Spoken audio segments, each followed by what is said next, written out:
Tere kõigile, väga tore on teid täna siin Tartus näha. Tere tulemast esimesele Euroopa kultuuriteede seminarile. Ja mina räägin siis täna natukene sellest, et mis on selle kultuuriprogrammi taust.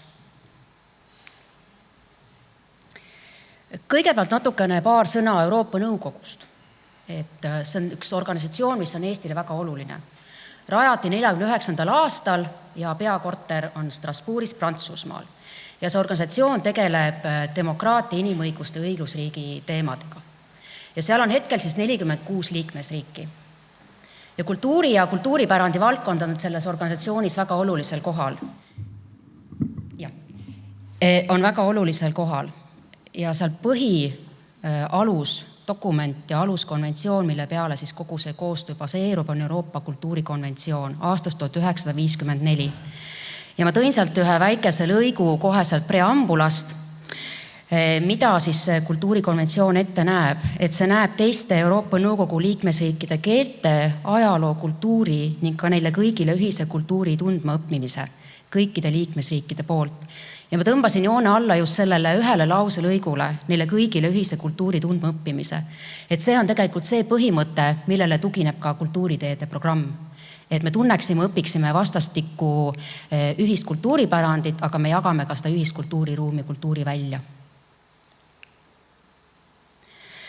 Natukene ka sellest kultuuriteede programmi taustast, nagu Ragnar juba alguses mainis, on see aastast 1987 ja algas see kõik siis Santiago de Compostela palverännaku teega. See on kõige esimene sertifitseeritud tee.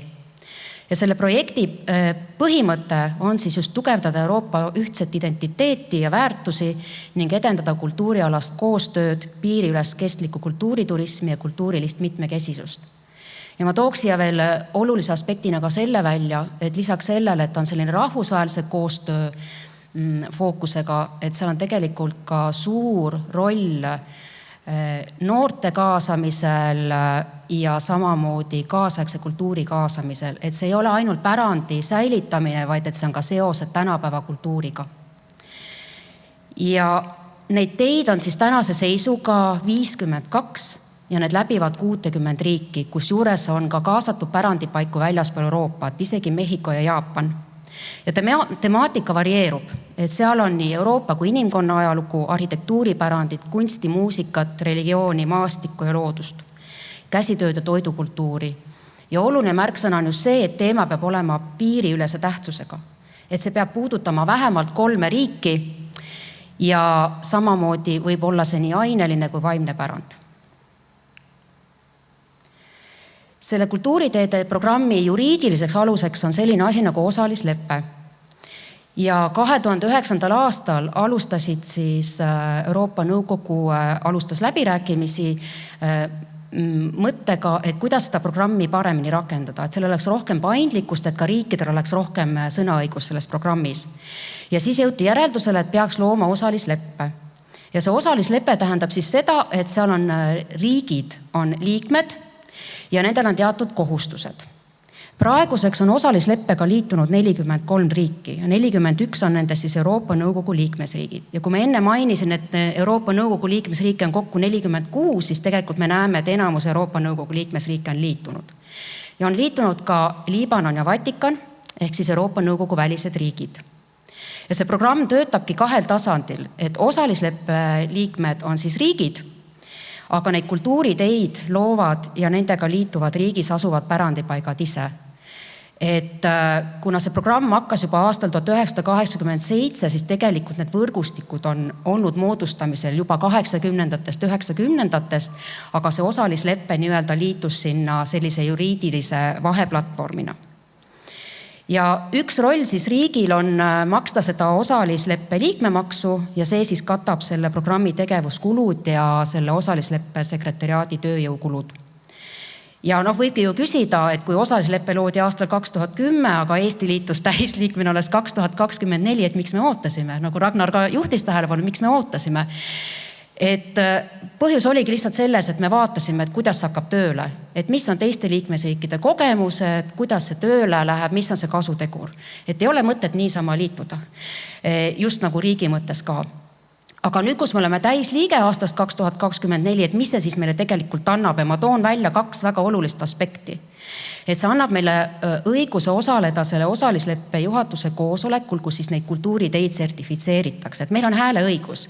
Me saame rääkida kaasa, millised kultuuriteed saavad sertifikatsiooni ja samamoodi on seal protsess, kus neid iga perioodi tagant uuendatakse ja me saame ka rääkida kaasa sellele, kui mõnel on mõistlik nagu see kultuuritee sertifikaat ära võtta, et kui ei ole päris hästi tööle läinud see. Ja teine tähelepanek on see, et me saame algatada ise uut temaatilist kultuuriteed. Kui riik ei ole osalisleppe liige, me saame kaasuda ainult partnerina. Aga kui me oleme täisliige, me saame algatada ise kultuuritee. Miks osaleda nendes Euroopa kultuuriteedes? Ma olen siia toonud välja mõned võimalused.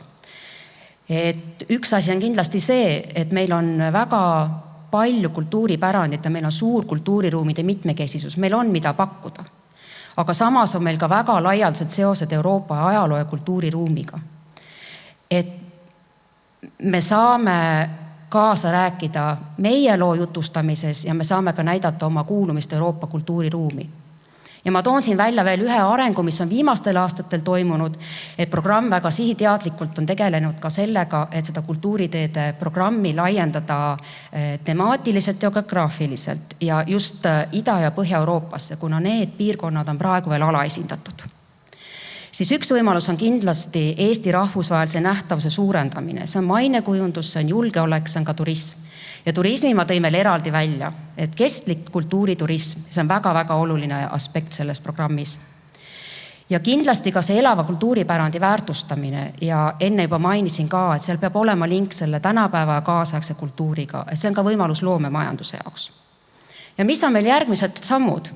Et kõige esimene samm oligi kokku kutsuda teid täna siia, et rääkida sellest programmist, et tuua see võrgustik, kes Eestist juba osaleb nendes kultuuriteedes kokku.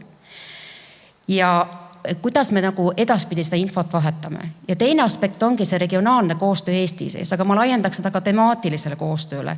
Et me näeme just siin neid ühiskohti UNESCO pärandipaikadega, et meil on regionaalne koostöö, aga meil võiks olla ka temaatiline koostöö.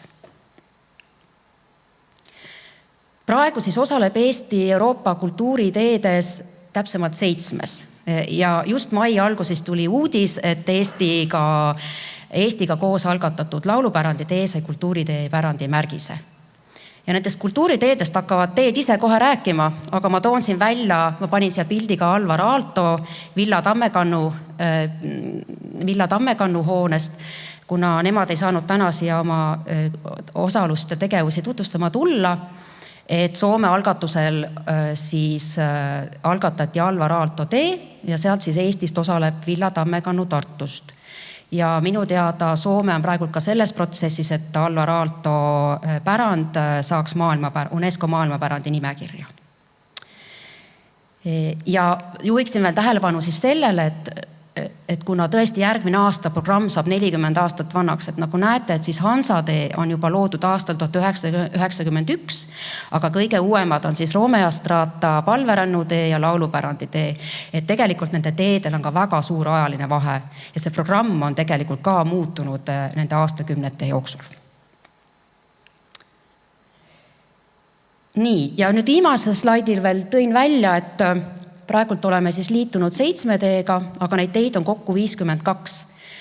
Ja panin siia mõned näited, mille puhul siis võiks mõelda, et Eesti võiks kaasuda ja osade nende puhul on tegelikult juba ka teada, et nad on otsinud Eestis koostööpartnereid. Ja ma siis ütlen, et need on tõesti mõned näited, et on tööstuspärandi tee, totalitaarse arhitektuuri tee, termaalvete ja spaalinnade tee, aga on ka veel võimalus naiskirjanike tee, ajaloolised apteegid ja muinasjututee. Ja praegu on siis ettevalmistamisel järgmised Euroopa kultuuriteed, mis alles hakkavad seda Euroopa kultuuritee märgist taotlema, et on Tuletornide tee, Balti mõisate tee ja Soome eestvedamisel saunatee. Ja Tuletornide tee tuleb meil täna ka mitmel korral jutuks, et ühesõnaga meil on siin lähiaastatel silmapiiril mitu kultuuriteed, kus tegelikult Eestil võib olla väga oluline roll. Ja see oligi minu poolt praegu viimane slaid, et aitäh kuulamast ja ilusat päeva ja edukaid arutelusid.